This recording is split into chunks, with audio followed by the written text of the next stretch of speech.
हे काव्य बुंदेलखंडचे कवी भूषण यांचे असून ते आपल्या सर्वांना राजा शिवछत्रपती या मालिकेमधून ओळखीचे झाले आहे।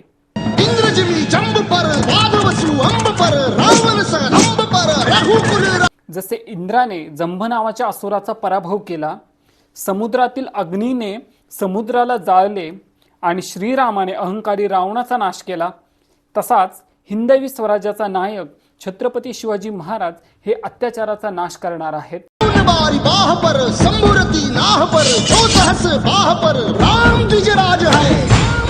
वारा जसा ढग उडवून लावतो, भगवान शंकर जसे कामदेवाला भस्म करतात, परशुराम जसे सहस्र भाऊंचा नाश करतात, तसेच शिवाजी महाराजांनी शत्रूचा संहार करतात।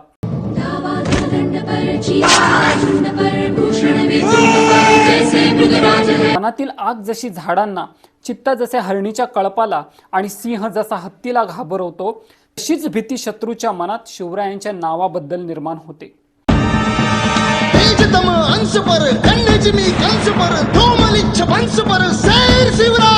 जसे सूर्यकिरण अंधार दूर करतात, श्रीकृष्णाने कंसाचा वध केला, तसेच शिवरायांनी मुघलांच्या तानाशाहीवरती प्रकाश टाकला आहे। वरील संपूर्ण काव्य हे मूळचे ब्रज भाषेतील असून छत्रपती शिवाजी महाराजांचे वर्णन देवाशी, वज्राशी आणि अग्नीशी केलेले आहे।